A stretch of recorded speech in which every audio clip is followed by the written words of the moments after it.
안녕하십니까? 부동산 캐시입니다. 오늘은 분당에 대한 얘기를 좀 해볼까 합니다.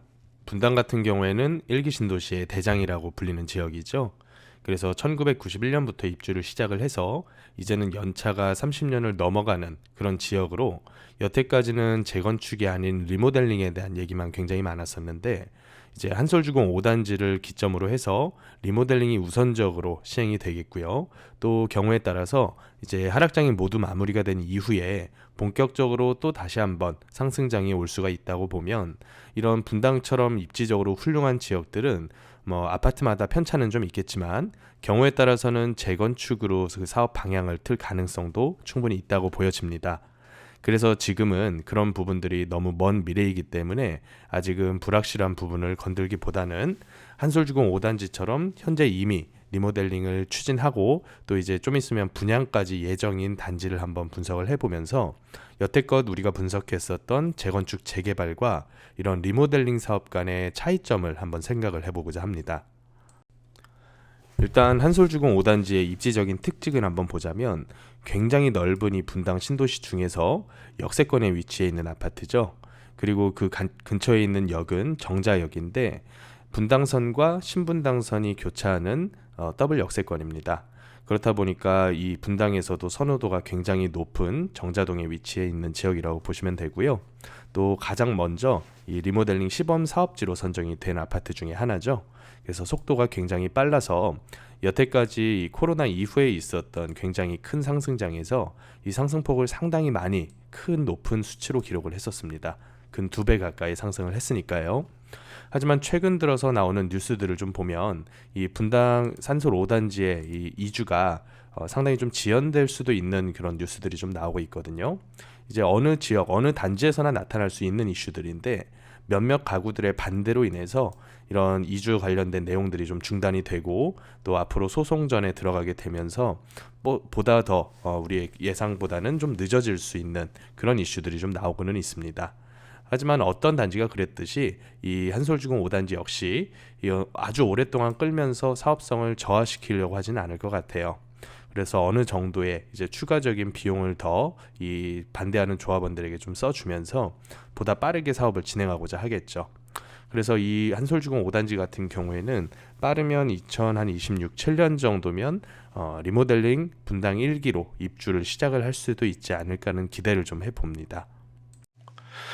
먼저 리모델링이라는 사업에 대한 이해를 하기에 앞서서 분당이라는 전체 신도시가 왜 다른 서울 지역처럼 재건축으로 진행을 하지 못하고 있는지에 대해서 지구 단위 계획을 보면서 좀 살펴볼 필요가 있습니다. 분당과 같은 신도시들은 처음에 택지 개발을 하면서부터 계획도시로서 시행 시공이 되게 됩니다. 그렇다 보니까 이 넓은 전체 신도시 면적에 대해서 이 지구 단위 계획이라고 하는 것이 설정이 되게 되는데, 이 지구 단위 계획은 이만큼 큰 신도시를 어떤 식으로 운영을 하면서 주민들의 편익을 도모를 할 것이냐를 보다 자세하게 명시해 놓은 계획이라고 볼 수가 있겠습니다. 그래서 그 속에 있는 계획 내용은 상당히 방대한데요. 제가 가지고 와서 이렇게 빨간색 표시를 한 것이 한솔 5단지거든요. 한솔 5단지 같은 경우는 최초에 계획됐었던 용적률이 잘 안 보이지만 181%로 계획이 되어 있고요. 가능한 용도로서는 X3, 그러니까 국민주택 기준 이하의 분양 아파트, 임대가 아닌 분양 아파트와 그리고 그에 따르는 부대 복리시설로 계획이 되어 있습니다. 그래서 이 지구 단위 계획 상의 인구와 가구를 통해서 학교건 수도 전기 같은 기반 시설이건 모든 주민들의 편의 시설들이 계획 인구 계획 가구에 맞춰서 수립이 되기 때문에 이것을 월등히 초과하는 형태의 가구 수를 신축을 하는 행위를 하게 됐을 때는 그에 상응하는 기부 체납이 됐건 아니면 기반 시설에 대한 부담금이 됐건 이런 반대 급부를 요구를 할 수밖에 없겠죠. 그렇다 보니까 원희룡 새로운 국토부 장관께서는 애초에 이 분당 전체에 대한 지구 단위를 다시 한번 재정비를 해서, 이 재정비를 하게 되면 당연히 인구 가구가 늘어나게 될 테니까 그에 상응하는 전반적인 기부 체납이라던가 정비 시설에 대한 어떤 추가적인 부담금에 대한 기준 같은 것이 마련이 되겠죠.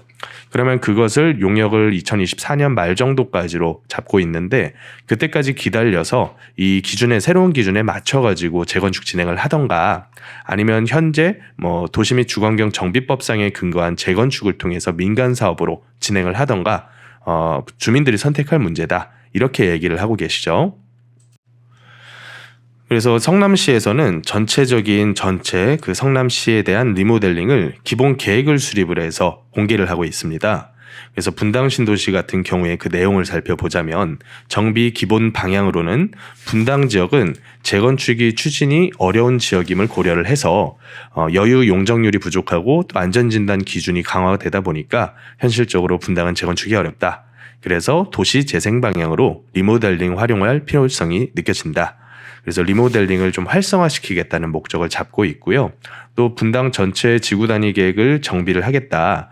성남시의 도시공간 구조 개편을 맞춰서 지역별 연계를 강화하고 제반 여건 변화, 자족 기능, 주거 중심 도시의 위상 강화 이런 면을 지구 단위 속에 녹여서 새롭게 재용역을 실시하겠다. 이렇게 명시를 하고 있습니다.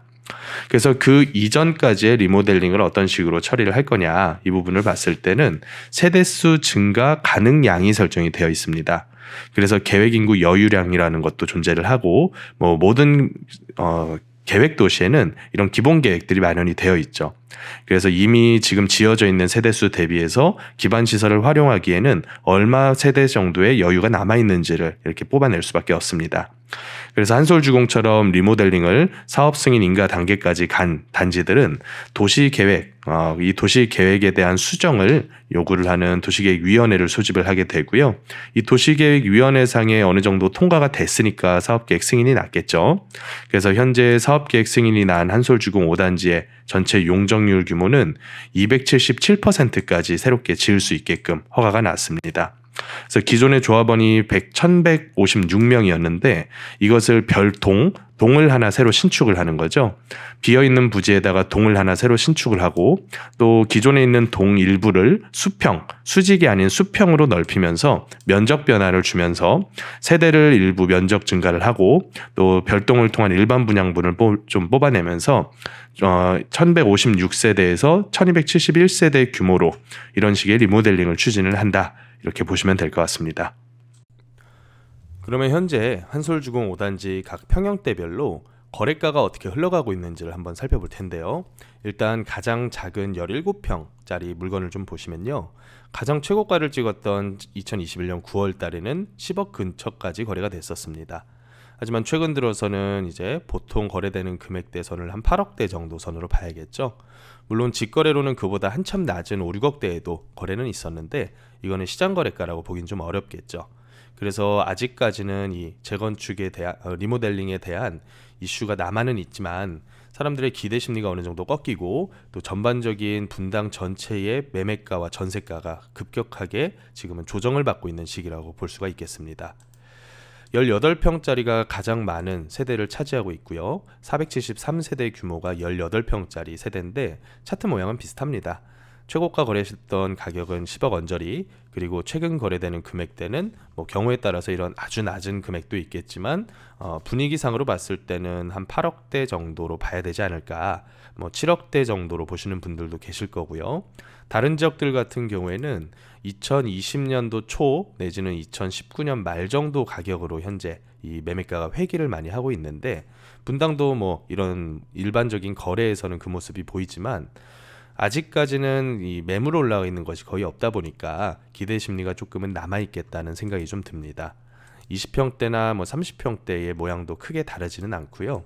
그래서 어찌됐든지 간에 분당의 전체적인 분위기를 거스를 수는 없겠지만 다른 분당 아파트의 차트보다는 조금은 더 나은 모습을 보이지 않느냐, 이게 제가 보고 있는 이 한솔 5단지에 대한 생각이고요.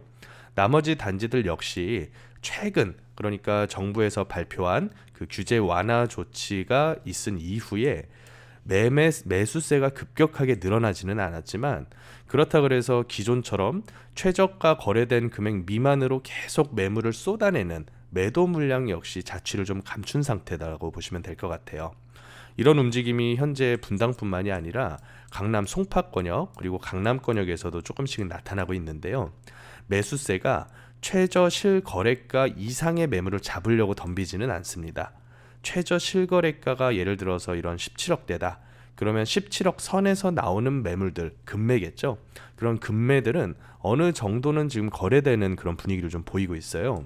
그래서 지역별로 아직은 뭐 외곽 지역까지 그 온기가 퍼지진 않았지만 주요한 이슈가 있는 지역들에서는 이런 최저가 매매에 대한 매수 심리가 조금은 붙는 것 같다. 이게 현재 시장의 분위기입니다. 그러면 한솔 5단지가 만약에 리모델링으로 모두 다 준공이 떨어지게 됐을 때 어떤 식으로 우리가 사업성 분석을 해볼 수 있을까? 이 부분을 한번 살펴볼 텐데요. 일단 현재의 평형대 구성을 제가 쭉 정리를 해봤습니다. 그래서 17평형대가 지분으로는 한 8.9평 정도를 가지고 있고 기존의 이 17평대 세대수가 267세대, 18평짜리가 한 473세대로 이 두 세대를 합치면 한 740여 세대 규모가 나오게 됩니다. 그래서 최근에 실거래가 됐었던 금액대가 한 8억대 정도, 또 22평대는 지분이 11.6평, 거기다 기존 세대 규모는 180여 세대, 30평대는 기존 대지 지분이 15.6평, 그리고 세대 규모는 236세대 정도로 17, 18평형대가 가장 많은 세대수 비율을 차지하고 있고요. 또 나머지가 한 15%, 20%선 이런 식으로 차지하고 있다고 보시면 될 것 같아요. 그런데 17평, 18평대가 앞으로 리모델링을 하게 되면 몇 평대까지 받을 수 있겠느냐? 이 부분이 이제 사업 계획에 나와 있는데요. 정확하게 이 수치대로 간다고 보기는 어렵습니다. 이 사업 계획에 대한 부분이 조합원들에게 오픈되는 상황이다 보니까 과거의 자료를 제가 참고를 해서 한번 구성을 해봤는데요. 17평짜리 가지고 계셨던 분이 리모델링 후에는 24평 혹은 21평 혹은 18평 이런 식으로 각각 이 타입별로 신청을 할 수 있는 타입이 존재를 하게 됩니다. 리모델링이라고 하는 것은 재건축처럼 현재 형성되어 있는 이 각 동들을 모두 철거한 상태에서 진행되는 게 아니기 때문에 이런 식의 빈 공간에다가는 별동을 증축을 하고요. 또 이런 식으로 조금 동의 길이가 짧은 동들은 옆을 조금씩 증축시키는 방향으로 이런 식의 리모델링 건축 사업이 이루어지게 되죠. 그렇다 보니까 우리가 일반적인 재건축처럼 18평은 뭐 24평으로 일괄적으로 분양 신청을 할 수 있다. 이렇게 진행되는 것이 아니라 현재 위치에 있는 타입에서 이런 식의 변화만 있을 뿐입니다. 그래서 평면 역시 기존의 내력벽이라던가 그래서 주요 구조부라고 표현을 하는데요. 주요 구조부를 부수지 않는 선에서만 증축을 할 수 있기 때문에 평면이 현재의 선호하는 평면 구성대로 건축이 잘 이루어지지가 않습니다. 그래서 똑같은 뭐 21평이라고 하더라도 어디는 뭐 복층, 어디는 투룸, 또 내려가다 보면 또 어디는 3룸에다가 또 3룸 복층도 있고요. 상당히 다양한 평형 구성이 나오게 되겠죠. 그래서 17평짜리들이 보통은 20평대 정도로 가겠다. 이런 식으로 인지를 하시면 될 것 같고요. 굉장히 다양합니다. 그래서 가장 큰 30평대, 현재 30평대를 가지고 계신 분들이어야 겨우 32평, 35평 정도로 리모델링 후에 세대를 받을 수 있겠다. 이렇게 보시면 될 것 같아요.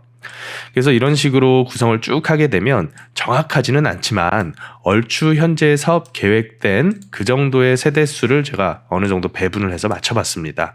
그렇게 됐더니 일반 분양할 수 있는 세대 규모가 뭐 한 200여 세대 못 미칠 정도로 일반적으로 재건축보다는 조금 작게 나타납니다. 물론 이제 장점도 있겠죠.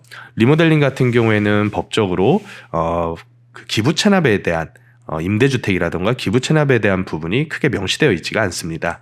그래서 저도 일단은 이 기부 체납과 임대주택 부분을 아예 없다라고 감안하고서 계산을 좀 했고요. 그래서 분당에 신축이 거의 없다 보니까 분당을 참조한다기보다는 한 서판교 정도의 가격선이면 분양이 잘 되지 않을까. 물론 이제 평형 구성 자체가 조금 현재 선호하는 타입은 아니다 보니까 보수적으로 제가 설정을 한 바는 좀 있습니다. 그래서 3천대 후반대 정도의 분양을 해서 한 30평대 분양가가 일반 분양가로 10억대 정도, 여기다가 뭐 발코니라던가 확장 비용 이것저것 하면 한 11억대 이런 식으로 한번 예상을 해봤거든요. 그래서 그런 식으로 계산을 해보니까 전체 사업 구조가 100%에 약간 못 미치는 정도로 계산이 됩니다. 물론 이렇게 사업성이 떨어진 데에는 최근에 건축비가 많이 오른 그런 측면도 좀 있겠죠. 제가 일반적으로 재건축에 대한 공사비를 산정을 할 때보다는 조금 보수적으로 이 공사비를 산정을 했습니다. 그러니까 공사비가 한 20%가량은 좀 적게 들어간다라고 예상하고 이 사업비를 뽑았는데, 최근에 공사비가 늘어나는 그 추세를 보면 이 리모델링이라고 하더라도 고급화를 위해서 공사비가 거의 뭐 재건축을 상회하는 단지들도 좀 있고요. 오히려 재건축과 거의 비슷해지는 모양을 제가 좀 많이 느끼고 있어요. 그래서 지금처럼 이렇게 조금 더 낮게 평가한 것이 이 사업성 측면에서는 좀 긍정적으로 보여질 수는 있다, 이렇게 보시면 될 것 같습니다.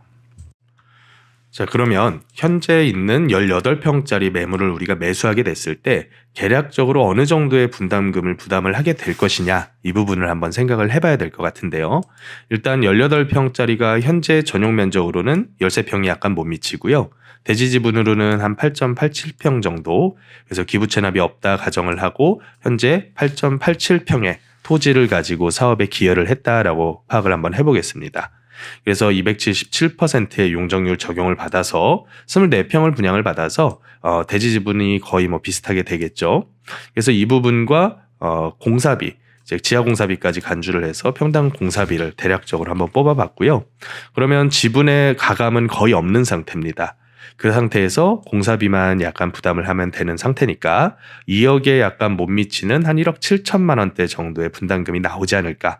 물론 이제 같은 18평이라고 하더라도 앞서 봤던 것처럼 이 구성하는 평형대가 다양하다 보니까 21평이나 23평에다가 이 분양 신청을 하게 되면 아무래도 이 분담금 부분은 좀 줄어들 여지가 좀 있겠죠. 그래서 현재 뭐 매물가가 8억에 나와 있지는 않지만 8억대 선 정도를 심리적인 가격선으로 보고 여기다가 내가 분담금 예상되는 부분까지 감안하게 됐을 때는 총 투자 금액이 10억 약간 못 미칠 정도가 되겠다. 그걸 통해서 한 24평 정도 아파트를 받을 수 있지 않을까라고 예상을 해볼 수가 있을 것 같습니다.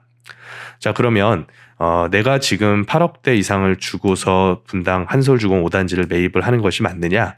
이 부분에 대해서는 제가 뭐 특별하게 조언을 드릴 게 없을 것 같습니다.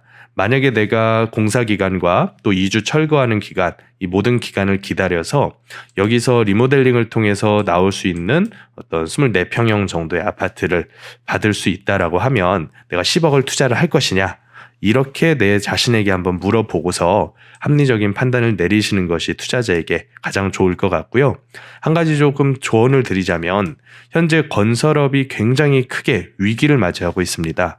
그런데 이 건설업의 위기라고 하는 것은 작게 봤을 때는 분양성의 문제 때문이라고 볼 수도 있겠지만 조금 더 광역적으로 봤을 때는 원가 상승의 문제도 같이 존재한다고 보시면 될 것 같아요. 물론 이 원가라고 하는 것이 해외 수출, 수입 자재뿐만 아니라 인건비라던가 운송비, 여러 가지 비용들이 포함된 부분이겠죠. 거기다가 이 공사에 조달되는 비용들, 금융비용이겠죠. 이런 금융비용들의 인상 역시 크리티컬하게 작용하는 것이 이런 대규모 사업장들입니다. 그래서 예상되는 제가 계산했었던 이런 추가 분담금은 현재 상태에서의 이런 대략적인 예산인 뿐이고 이거보다 가감될 수 있는 여지는 충분히 있다라고 하는 것도 같이 인지를 하시면서 투자로 접근하시면 될 것 같습니다. 한솔주공 5단지에 대해서 이제 대략적인 리모델링으로만 한번 살펴봤는데요. 2024년 말에 이 지구 단위 계획이 수정 발표된다고 국토부에서 얘기를 했으니까 이제 분당 일산 같은 1기 신도시 전체에 대해서 우리가 재건축으로 진행했을 때는 어떨지도 한번 살펴봐야 될 것 같습니다. 그래서 다음 영상에서는 이 분당 같은 1기 신도시들에 대한 재건축 사업성을 한번 분석을 해보겠습니다. 오늘 영상은 여기까지 정리를 좀 하겠습니다.